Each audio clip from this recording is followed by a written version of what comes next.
Hello everyone. So today is your first lecture for hydrogeology. तो चलो start करते हैं। ये पेपर थर्ड है और आज इंट्रोडक्शन ही होगा। कल से हम लोग जो है सिलेबस में जाएंगे। आज इंट्रोडक्शन भी इम्पोर्टेंट है। तो हाइड्रोलॉजी में सबसे पहले हम ये देखते हैं कि अर्थ है ना, हाइड्रोलॉजी। अर्थ में सबसे पहले हम लोग एक काम कर लेते हैं, हाइड्रोलॉजी का मीनिंग देख लेते हैं। हाइड्रोलॉजी एक्चुअली दो वर्ड्स से मिलकर बना हुआ है, हाइडर प्लस लॉजिया, है ना। लॉजिया is a Latin word and हाइडर means Greek word that means study of water. Okay, study of water in a scientific discipline, है ना। तो अभी तक उसमें जैसे हाइड्रोजियोलॉजी जो इन्होंने कहा है, इसका मतलब है कि study of water in contest of geological material, है ना। मतलब it's a inter relation between the geological material and processes of waters involve, है ना। इसमें हाइड्रोजियोलॉजी में ये सब पढ़ा जाता है। Geo hydrology is basically more appropriate for the engineering point of view. Okay, so up to now you must have understood the meaning of hydrogeology, hydrology and geohydrology. So यहाँ पे देखो, सबसे महत्वपूर्ण बात जो है कि with in a solar system, हमारे सोलर सिस्टम के अंदर सिर्फ और सिर्फ अर्थ ही एक प्लेनेट है जहाँ पर वाटर एग्जिस्ट करता है। Means it's a unique thing, है ना। बाकी में वाटर एग्जिस्ट क्यों नहीं करता है? तो सबसे पहले तो हम वो जान रहे हैं, हाइड्रोजियोलॉजी पढ़ रहे हैं, है ना। तो हाइड्रोजियोलॉजी में सबसे पहले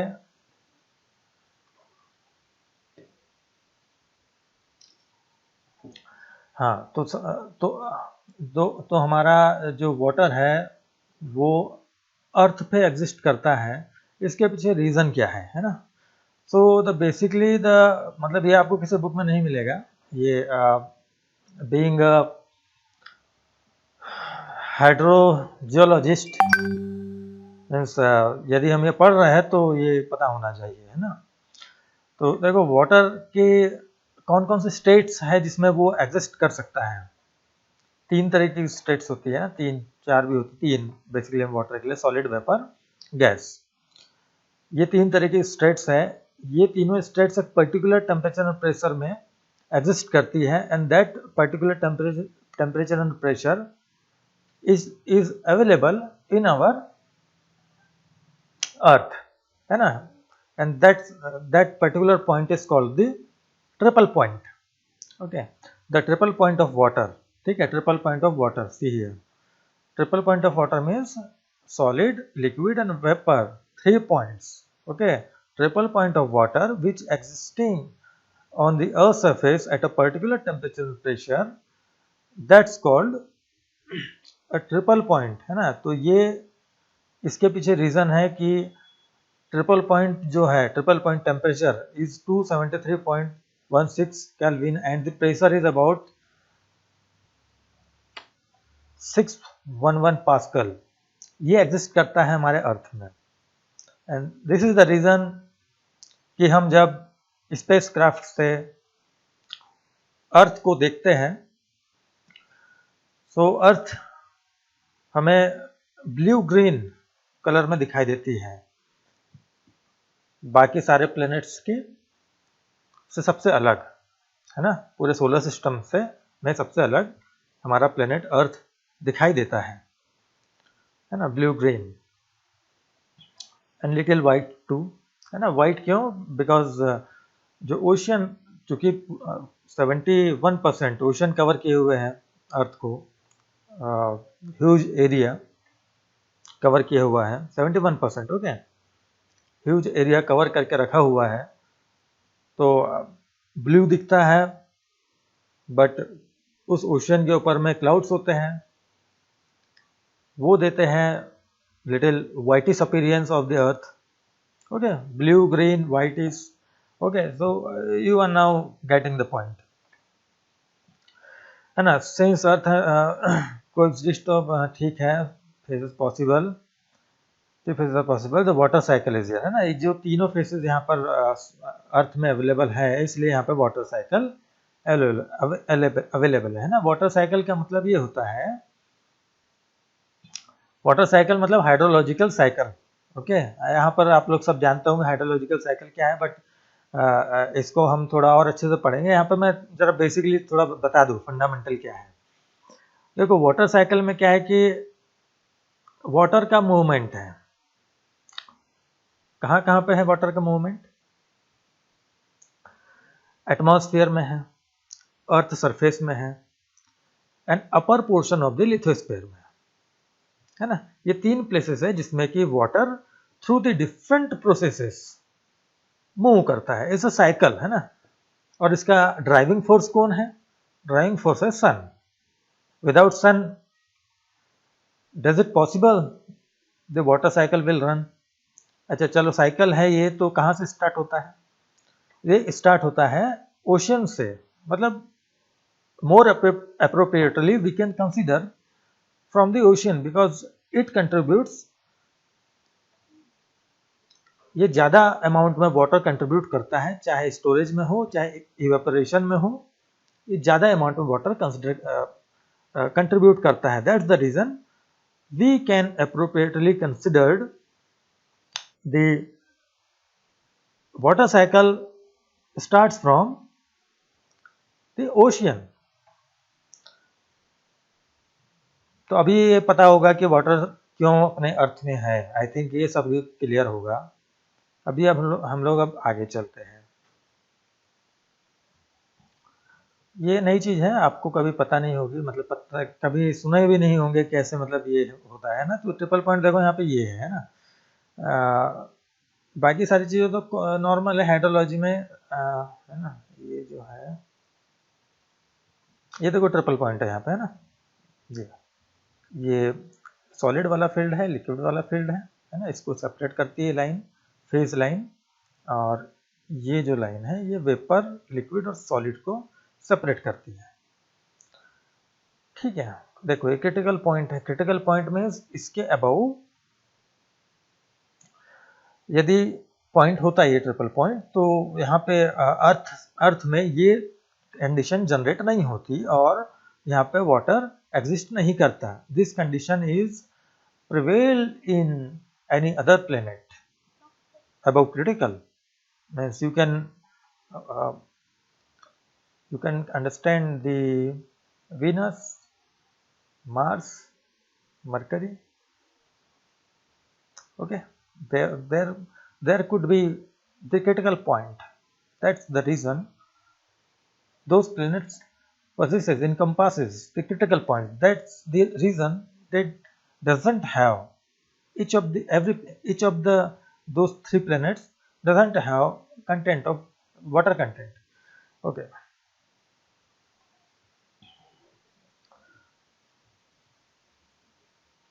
Okay, this have been cleared.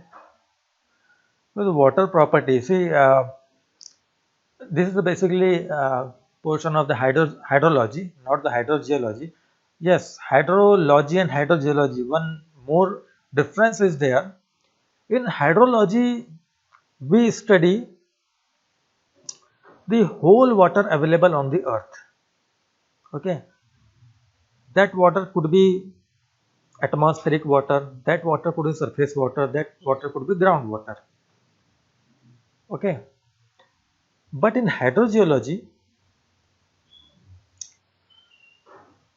our aspect to learn the development and management of the groundwater and the relationship between the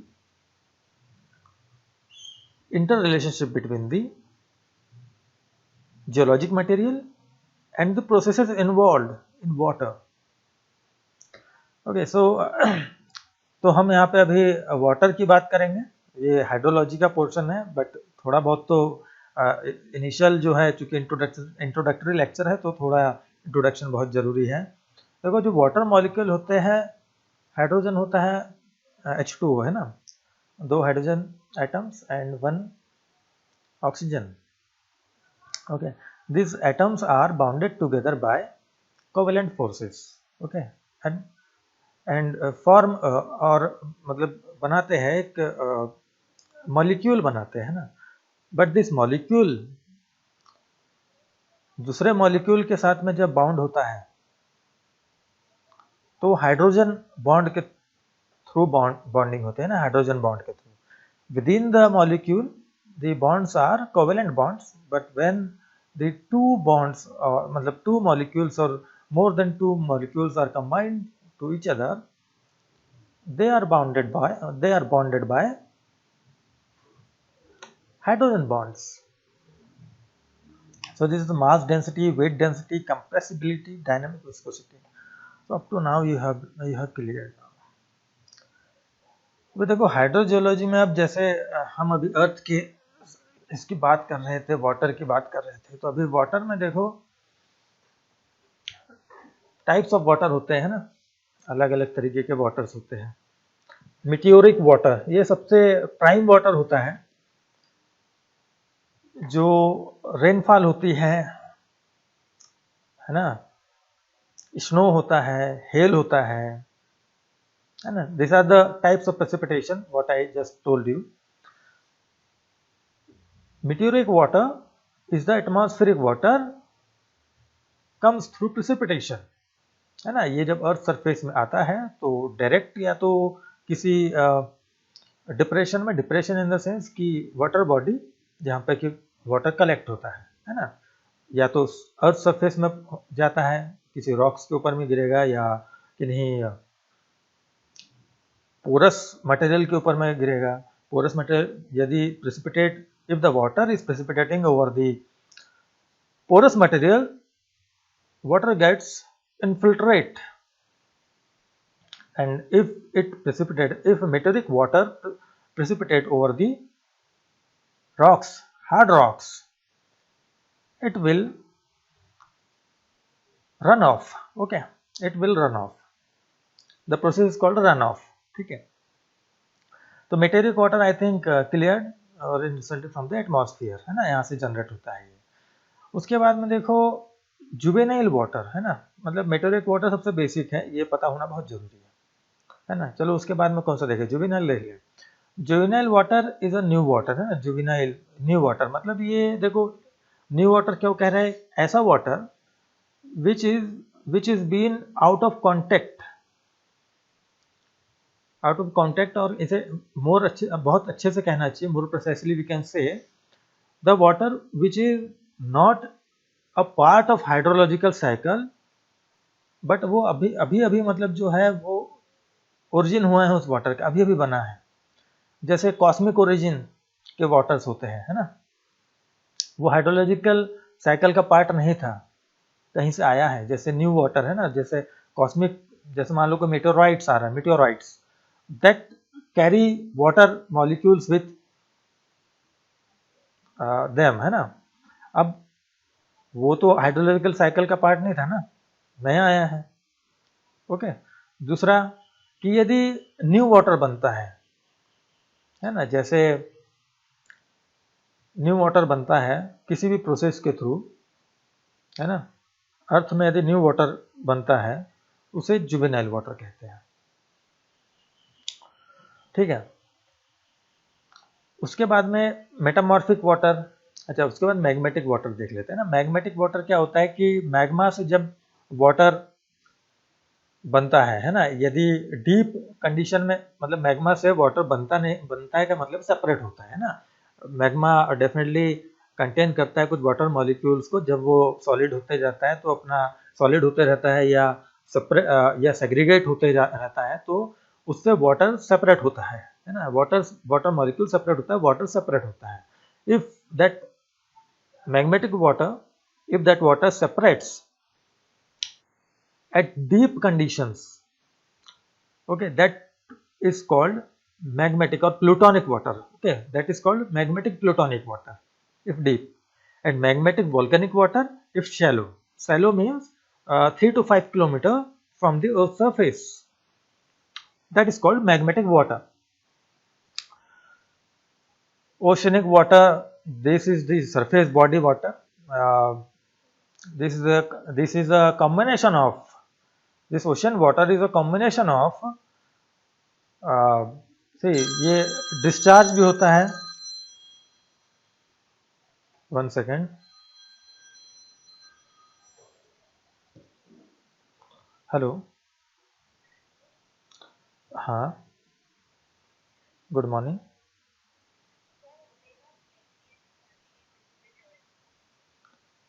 clean BSc. अच्छा, तो मैं आपको बीएससी फर्स्ट ईयर में हूँ. ठीक है, तो आपको मैं ऐड कर देता हूँ. जियोलॉजी के ग्रुप में तो नहीं, फिजिक्स के ग्रुप में ऐड कर देता है ना, तो वहाँ से किसी को भी कह देना कि इस नंबर को ऐड करने के लिए, तो वो आपके ग्रुप में ऐड कर देंगे. हाँ, ठीक. हाँ.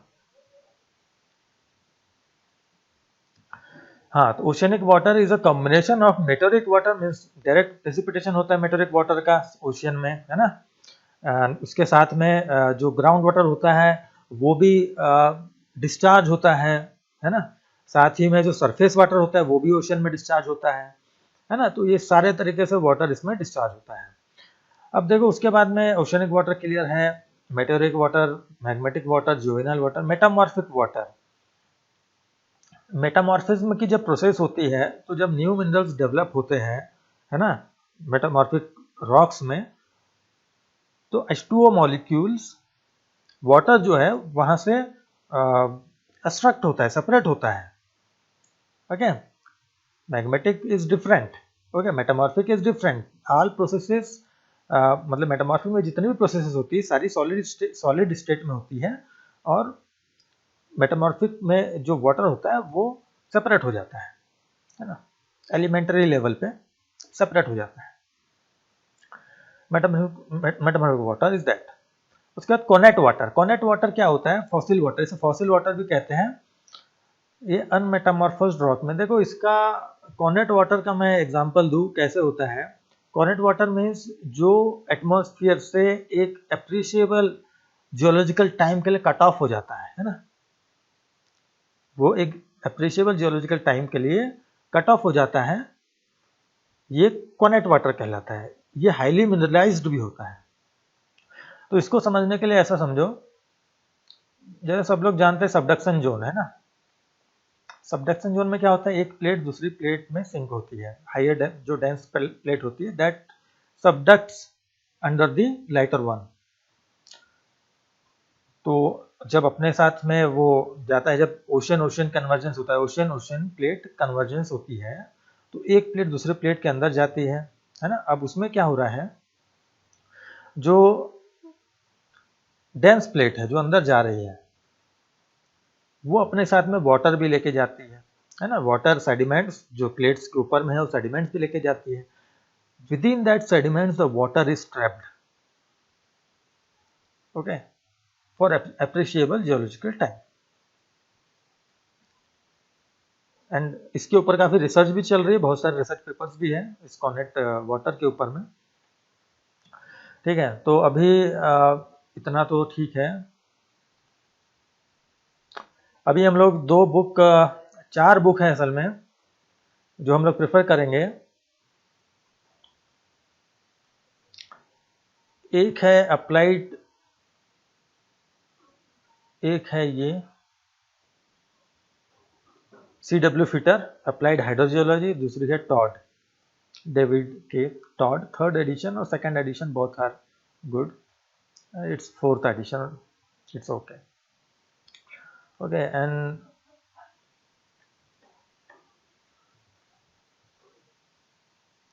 and the 2 other more important books,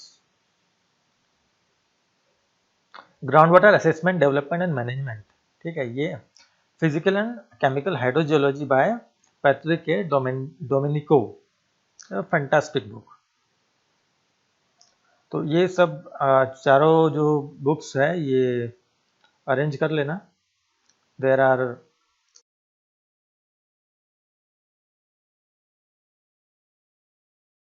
from there.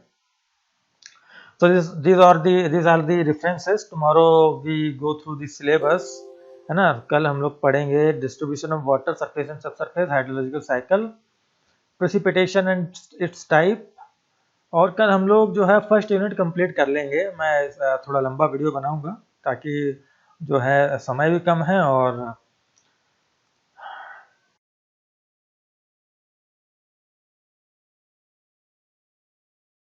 Hydrogeology में जो है एक बात बहुत अच्छी गौर करने वाली है, जो मतलब मोस्ट ऑफ द जो हाइड्रोलॉजिस्ट बताते क्या इफेक्ट है कि जितना भी अर्थ के ऊपर में है ना, अर्थ के ऊपर में जितने भी माउंटेन रेंजेस है ना, माउंटेन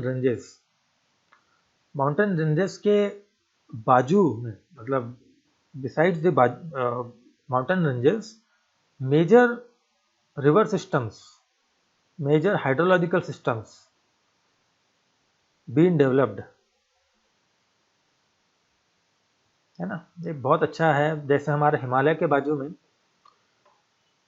इंडो गैंगटिक प्लेन है ना। इंडो गैंगटिक प्लेन एलुवियम है मेनली, है ना। सारे जितना भी प्रेसिपिटेशन हिमालय के ऊपर में होता है, वहां से रिवर्स सेडिमेंट्स कैरी करते हुए इंडो गैंगटिक प्लेन में डिपॉजिट करते हैं, एक्यूमुलेट करते हैं। एंड जो रीजन है पंजाब, चंडीगढ़, दिल्ली के इस साइड वाला, उत्तर प्रदेश, जहाँ पर भी ये इंडो गैंगटिक प्लेन्स हैं, वहाँ पर खेती कितनी अच्छी होती है ना। मतलब यही रीज़न है वहाँ पे कि ग्राउंड वाटर लेवल होता है वो अच्छा होता है because of the alluvium. Alluvium is the good aquifer system. Okay, aquifer system, good aquifer system. Aquifer अभी हम लोग आगे पढ़ेंगे। एक्वीफर मीन्स जो वाटर को स्टोर कर सकता है और ट्रांसमिट कर सकता है ना। ट्रांसमिट कर सकता है मतलब परमीबल होना चाहिए। तो ये बहुत अच्छा होता है। बट ह्यूजली जो है उन एरियाज में खेती की जाती है तो वाटर लेवल वहाँ पे भी डाउन जाता है। But that alluvial that forms the major aquifer in the India और even in the whole world. तो यहाँ तक के सब ठीक है। अब आगे पढ़ेंगे। अब जितना भी सिलेबस में उतना ही पढ़ेंगे। इट्स वेरी काफ़ी कम देकर रखा हुआ है सिलेबस में। Okay, thank you for watching the video.